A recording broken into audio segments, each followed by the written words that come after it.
Hi, and welcome to this installment of the Polished Engineer Tips and Tricks.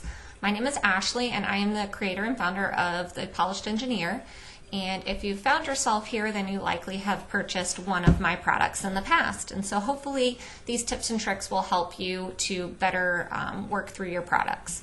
Today we're going to be talking specifically about the Color Street Business Tracker, and I'm going to address a question that I get quite a bit, and that is, how do I go about handling giveaways? So if you have a customer who you're giving a product to for any number of reasons, let's say it's a hostess reward, or you just have additional product and you're trying to advertise your business and so you give a product away, the question I get is, how do I handle tracking that?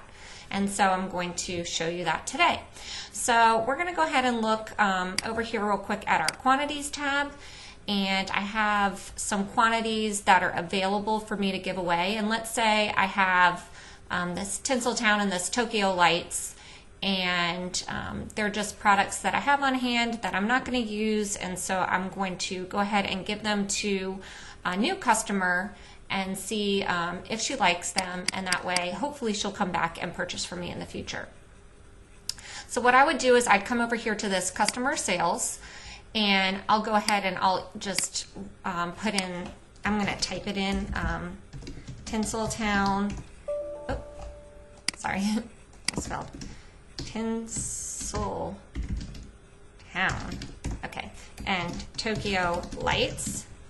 So I have those products in here, and then I'm going to go ahead and select my customer name. Let's say it's Heidi, and so I'll select that, and let's say today is 12/15/2020, and I'll go ahead and put that date in both lines so that I have it. Then what I'm going to do is I'm going to put in here quantity sold is 1 for each of them. And you can see once I do that, it gets rid of them. So what's happening here, and the reason why I tell you to track it here versus in expenses, is that number one, you're able to better track which customer you gave it to. So that's really important. If you want to go in and figure out later which customers you gave discounts to or you gave products to, you have it here all in this one customer sheet. The other thing that it's helpful with is that if I didn't put them in this sheet and I only put it in expenses, these two products would still show up in my inventory.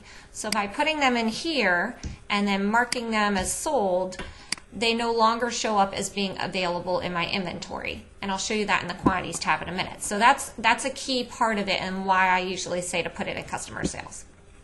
After you do that, you're going to want to come in here and you're going to put in your discount given as your full retail price. And so we'll put that in here. And this is also really important that you put it in as the full retail price. You don't want to put it in as your cost of goods sold, which in this case it doesn't matter. But let's say if I go back over here to the Color Street orders and I change this Tinseltown set, I had gotten that one for free. It's going to show that I didn't charge the customer anything by putting in this discount given, and then it also shows that I didn't make a profit on it because I gave it away. But I also didn't sell any, or I didn't pay anything for it, so my profit is 0. If I put this in the discount given as a 0, because that's what I paid for it, then it would actually show me that the customer got it for free, or the customer paid full retail for it, and that my net profit is the full amount of the retail price. So that's really important, is that you always want to put it in as the full retail price, and that way it will show that the customer didn't get charged anything, and it also reflects your loss appropriately. So for this one, since I got it free, I gave it away for free, there is no profit, there's no loss. But for the other example, for Tokyo Lights, I gave it away for free, but because I paid full retail price for it originally, it's showing now that I lost money on it and that I lost that $12 I originally paid. So it's the same thing as if you had put it in expenses and said, hey, this is $12, that's what I gave it away for, so my expenses were $12. It's calculating it the same way, and it will show up on your profit and loss statement properly. And then if we go over here to quantities, I'll show you again.